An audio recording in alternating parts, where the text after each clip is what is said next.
Diana. Hello. Our job is so hard. I don't trust Romanian people. Oh my god. Yeah! Action.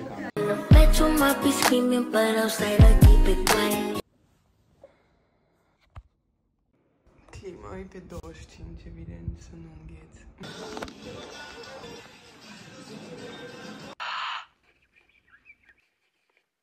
Hello! Bună! Acum am ajuns de la sală. Am rupt sala, sincer. Ignorați ce se întâmplă în spate, nu am timp și nici chef să fac asta momentan. Astăzi plec în Florența pentru că am un job la modeling mâine.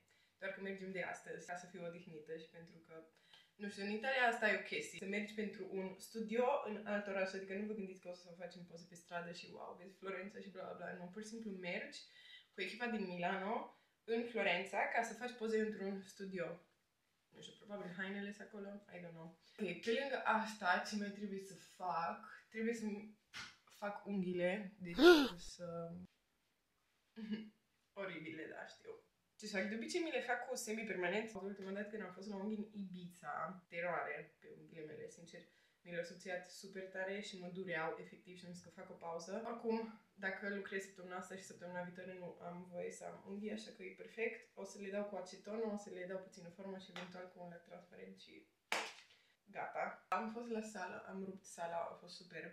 După care am ieșit și în fața mea am văzut un magazin plin de chestii de astea, gen skincare, chestii de păr. Asta e moartea mea, efectiv. Și mi-am luat câteva chestii. Nimic crazy, dar... Deci mi-am luat cotton pads pentru că am nevoie. Am luat o pastă de dinți. Da, asta e fresh. Mi-am luat două măști. Să fiu complet sinceră, cele mai bune măști pe care le-am încercat vreodată în viața mea sunt din Seul, din Coreea.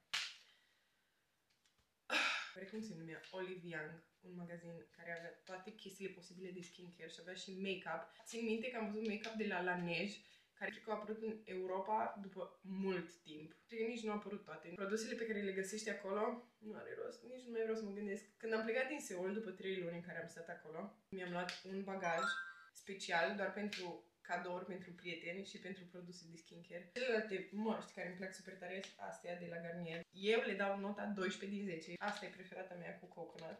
Mi-am luat-o și asta pentru că mi-e și ceva coșuri și da, nu știu. Dacă am joburi îmi place să am măști cu mine. O să-mi pun o mască poate acum sau poate diseară și una înainte de job. Mâine dimineață nu știu încă. Vedem. Guma, deși sincer vă zic, guma din Italia, dezastru. Nu exagerez. Zici că e gumă, cum ne povesteau părinții de pe vremea lui Ceaușescu, în care mesteci guma și în 10 secunde nu mai are niciun gust. Am luat o apă micelară, pentru că deja știu că de obicei la joburi nu știu de ce ne pun mascara waterproof și sincer acum că mă gândesc trebuia să-mi iau o apă micelară cu ulei. Mi-am luat un șampon uscat pentru păr. E prima dată când îmi cumpăr un șampon uscat. Nu prea vreau să mă spăl acum pe cap, vreau să mă spăl diseară. Dar în același timp vreau să merg cu părul desfăcut pe mașină spre Florența, așa că aveam nevoie.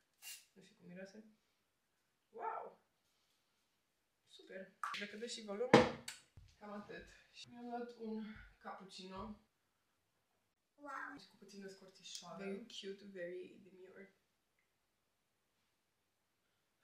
Anyways, acum e 11:40 și eu trebuie să fiu la gara la 1:30. Fac cam 30-40 de minute până acolo, așa că o să mă bag la un duș, după care o să mănânc ceva, o să-mi fac geanta și după plec. Asta stătea camera cât timp am filmat, de professional. Ok, înainte să mă bag la duș vreau să-mi pregătesc bagajul pentru că mă simt mai calmă dacă fac asta.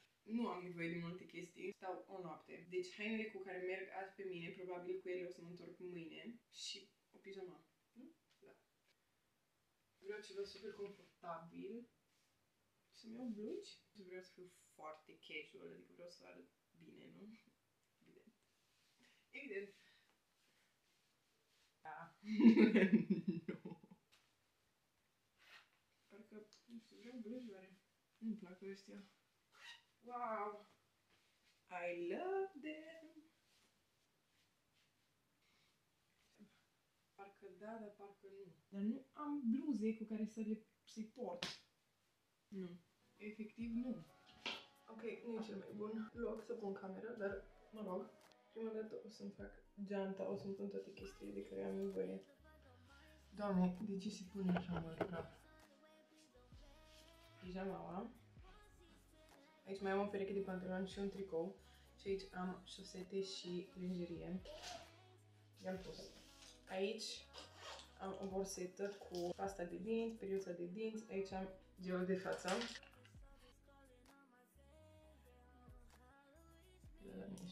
L-am luat de la mami.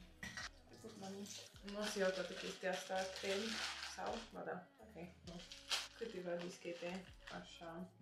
Apa micelară, deodorant, masca de față. O să-mi pun șamponul ăsta mic de păr și un tratament de păr de la NARS și în caz că o să vreau să mă spăl acolo pe păr, pentru că urăsc să mă spăl cu șamponul de la hoteluri, nu. Acum o să-mi fac rapid părul, după care o să vin să fac de mâncare și după trebuie să plec. Sper să nu întârzi. Ok, evident că am uitat să filmez. Am terminat de mâncat, îi 11, nu, 12:56, perfect, fac jumătate de oră. Mi-am terminat și bagajul. Am mâncat 2 ouă cu salată cu roșii, foarte basic. Și beau un chefir. I love chefir. Sincer, chefirul din România e cel mai bun.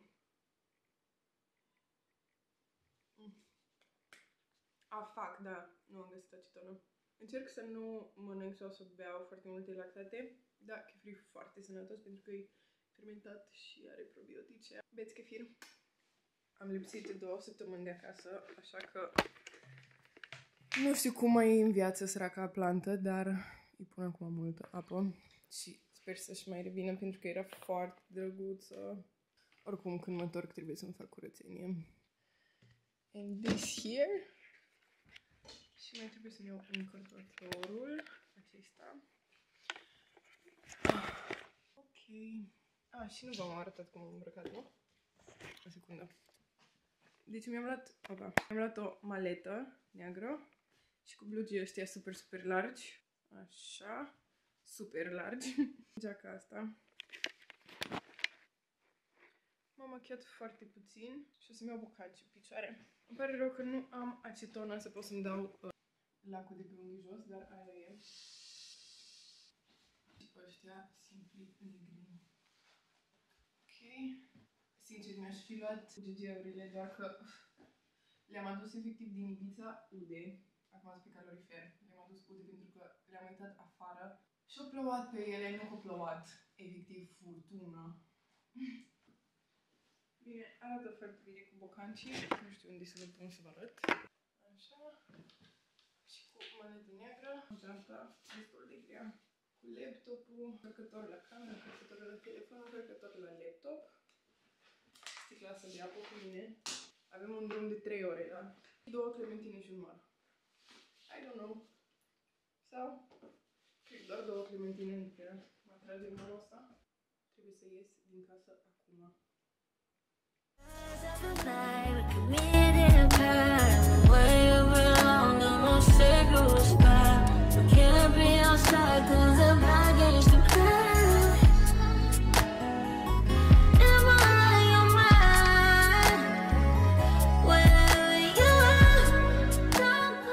Am ajuns în sfârșit. Camera nu e foarte drăguță, dar îmi place că fiecare sunt 3 fete și fiecare fată a primit camera ei și sunt foarte mulți oameni în echipa asta. Cred că în total suntem vreo 12 și fiecare are camera lui. Asta e patul. Un televizor. Aici ai un mini duș. Toaleta. Foarte nice. Cât timp e curat și nu-i frig, eu sunt ok. Vreau doar să caut unde găsesc chestia asta de căldură. On. Să meargă. Aici. Da, asta e view. Mi-aș fi dorit lumină caldă, nu lumină rece. Ce fițe. Stop. Acum că am ajuns în camere, avem 20 de minute să ne pregătim, după care o să mergem toți la cină la un restaurant și restaurantul e undeva la 20 de minute de aici. Nu mai am chef să stau pe mașină, sincer. Ne-a zis că o să facem 2 ore și efectiv am făcut, nu știu, 5 și am făcut doar 2 prie, ca să înțelegeți, dar am un mini frigider și o să-mi pun masca asta pe care o să o folosesc, cred că în seara asta. O să-mi pun telefonul la căcat. În afară de să-mi piaptă în părul și să stau cu minte până cobor, nu am ce să fac oricum. Duș nu o să fac acum, după ce mănânc, vreau să fac un duș lung. Am aflat de jobul de mâine, deci pentru Dixie, nici nu știam pentru ce brand lucrez. Până când am ajuns la gară și m-am întâlnit cu toată echipa, am văzut că mai lucrez cu încă 2 fete, care sunt super de treabă. Amândouă sunt din Cehia și una are 21, cealaltă are 27, sunt foarte drăguțe, am vorbit super mult. Am aflat că o să fie mai mult video decât poze. Ne-a arătat ideile și moodboard-ul pe mâine și efectiv e superb, e destul de minimalist. Nu o să facem poze într-un studio, o să facem poze în warehouse-ul lor, unde au materiale și așa, și nu o să folosească chestii de le mari de materiale ca și background. Unați-vă o cameră așa vintage cu o chiuvetă și o fată pe jos pe un covor așa îmbrăcată super drăguț și o să facem video împreună și evident și singure și evident și câteva poze, clar o să fie. Și după la sfârșit de tot o să fie un fel de interviu. Din câte am înțeles, noi nu o să trebuiască să vorbim, o să fie stilistul, nu, designerul, care să vorbească, presupun, de ceva haine. Dar oricum o să filmez cât pot de mult. O să mergem să mâncăm, o să filmez cu telefonul. Nu o să mă duc cu tita mai camera după mine pentru că I'm not that kind of extrovert yet. Telefonul e mai ușor să filmez. O să vă arăt ce mănânc pentru că nu o să vreau să-i filmez pe ei cum mănâncă, evident. Foarte interesant, nu?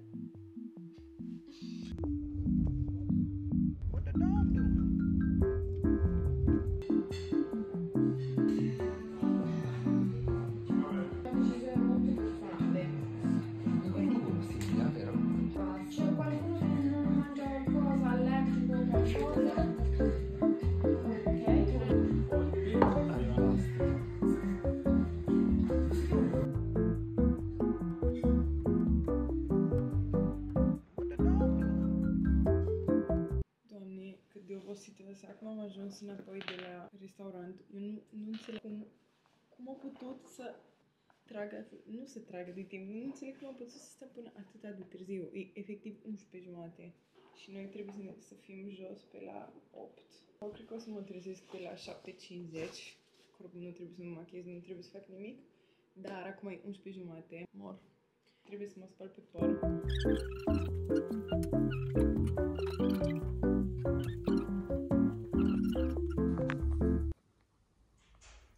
M-am trezit și am băut cafea, am mâncat un iaurt. E 8:10, în 5 minute ne întâlnim toți jos. Nu am dormit bine deloc și am impresia că am febră. De ce? Acum?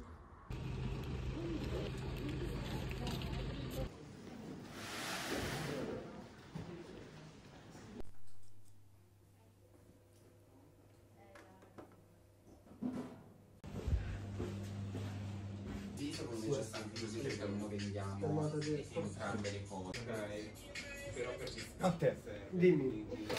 Deve scritto. Ah, ma arrivo. Qui per restare.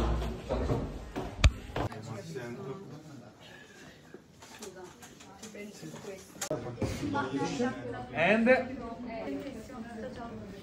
ora perché sennò c'è sempre la sfera. così no? Così.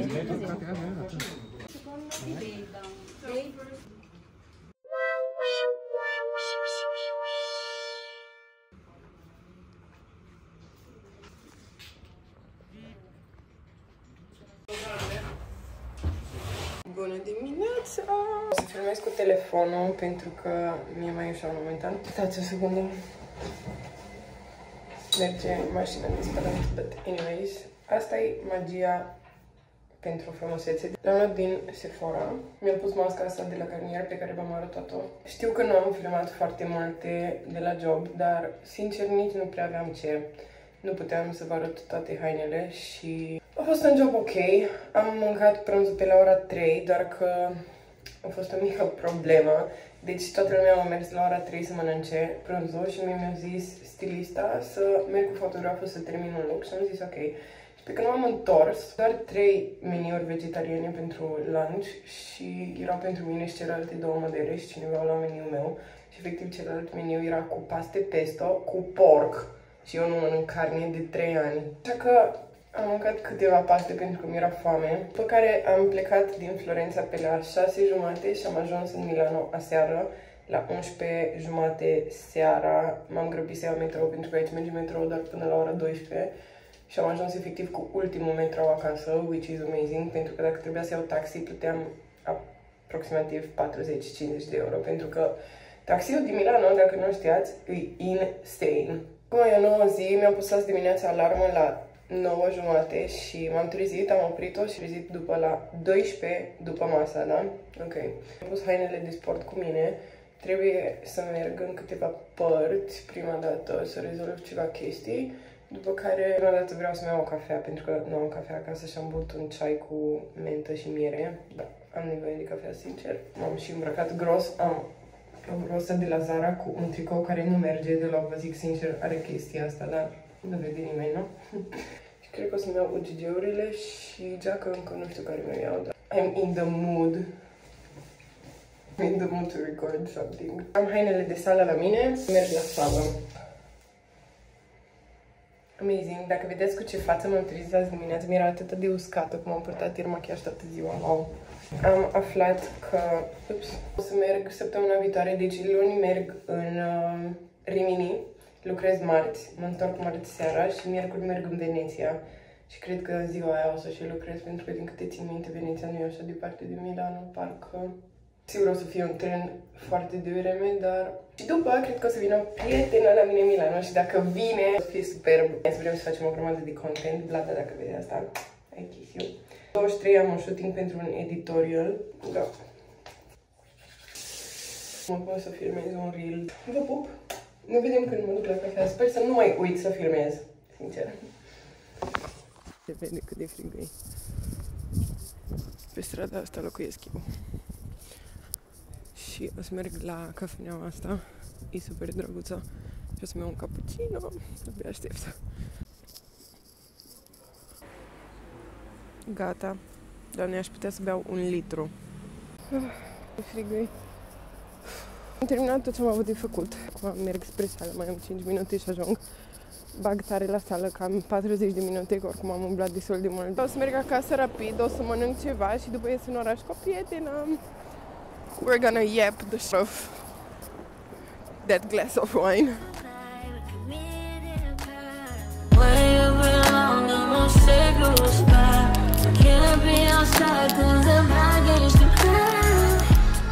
Acum am ajuns acasă de la sală. My abs are kicking in. No big deal. Mă grăbesc să fac tot ce am de făcut. Vreau să-mi fac o mini salată cu, cum se numesc ăștia, germeni? Germoli de soia. Wow, am făcut dezastru mare. Nu știu să vă zic health benefits la chestiile astea, dar sigur o sănătoase. Prima dată vreau să-mi fac o salată de ton. Sunt foarte lene. O să mănânc așa ceva mai rapid. Deci, ăștia i-am pus aici. O să-mi las câteva pentru salată, ce drăguțe sunt și acolo, uite. Restul le pun în caserola asta, ca așa îmi place mie să le am organizate.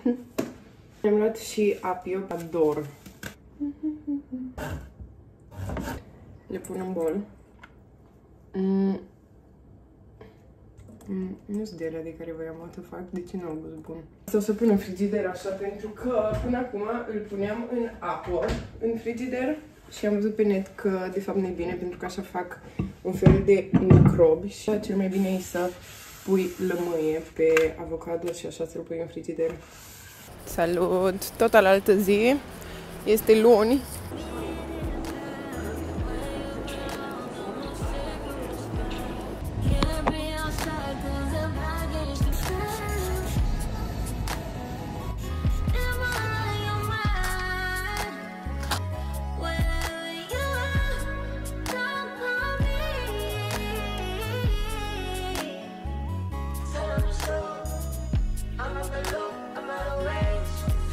Asta se vede de pe mine de la mine, de la balcon.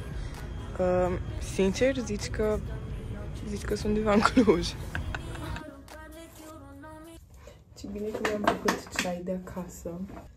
L-am pus în sticla asta foarte matching cu toată tematica. Efectiv, nu vine să cred că stau într-un hotel roz. Ok.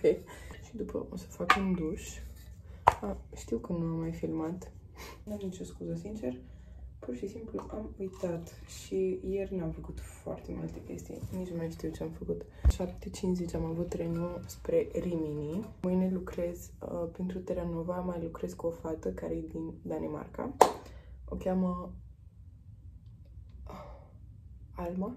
Acum ne-am cunoscut. Breakfast începe la 7 dimineața. Să plecăm. Avem un taxi programat la ora 8:40. Am super mult timp. Cred că o să mă și spăl pe cap mâine dimineață, sincer, să fie fresh. Pentru că data trecută, Florența, mi-a fost frig. Astăzi mi-am adus un fel de hoodie de dreptul.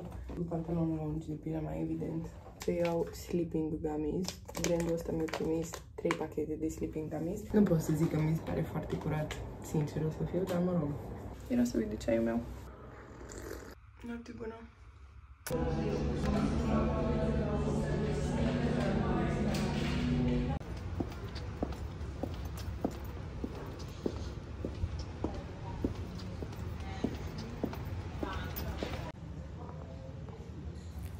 După care vă arătam cum stau eu chill și mă uit cum cealaltă fată încă face poze și după am început să filmez direct ziua următoare pentru că am ajuns acasă din nou super târziu, undeva pe la 1 noaptea și la 6 dimineața au trebuit să iau deja taxi înapoi spre gară, unde întârziasem puțin. Aici mergeam spre Veneția, spre următorul job unde aveam un show. Primul tren l-am prins, problema e că al doilea tren l-am pierdut și nu doar eu, ci toate modelele, toate 20 de modele care eram l-am pierdut, dar l-am luat pe următorul, tot a fost ok, am ajuns, ne-am întâlnit cu toată echipa și am început să mergem spre locație, care e superbă.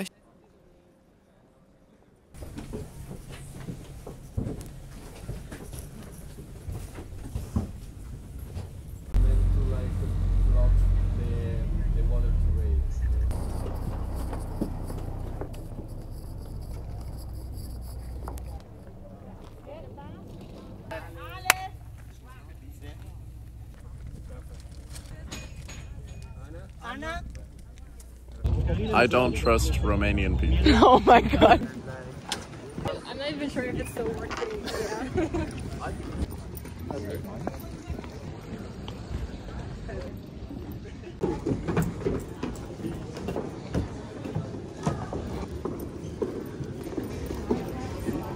Ciao.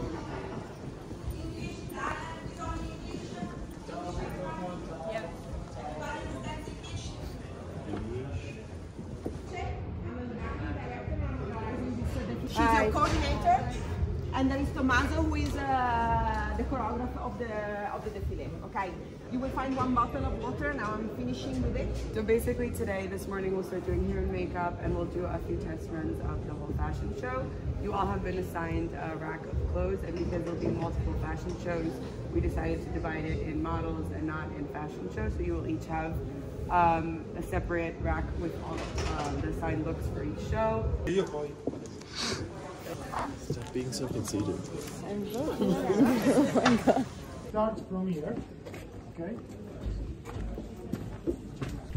Then stop because they need to clean here. We cannot work on that. Okay. Do all the catwalk. I will show you.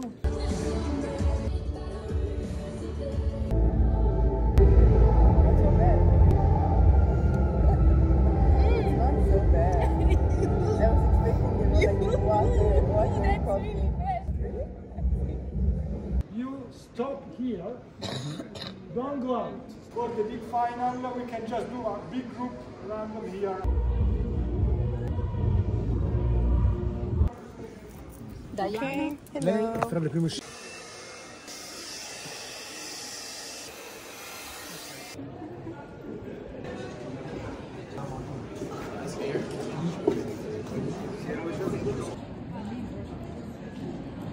Ok, deci nu am putut să filmez la make-up pentru că mi s-a descărcat telefonul, dar Nu vreau să fiu rea, sincer. Nu vreau să fiu rea, dar gen, chiar l-am ales pe cel mai rău.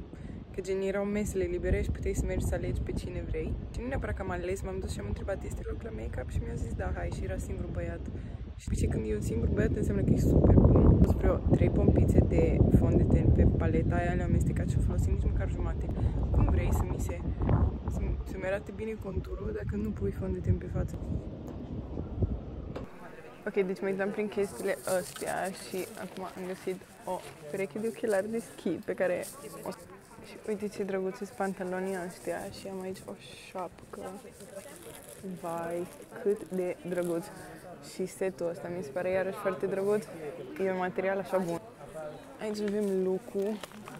E așa total black. Coloria asta e, zici că merg la pescuit.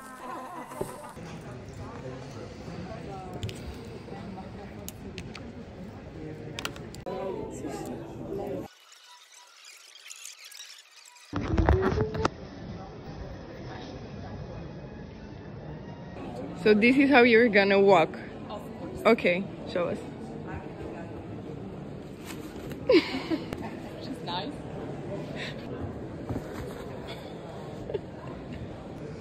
I don't know how. Wow, me too. Stress. Our job is so hard. Yeah. Hello. Yes.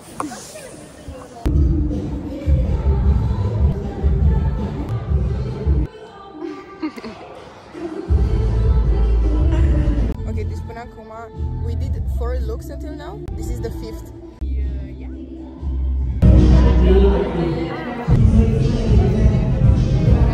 Hey, happy? Finally. Yes. Yeah, we are.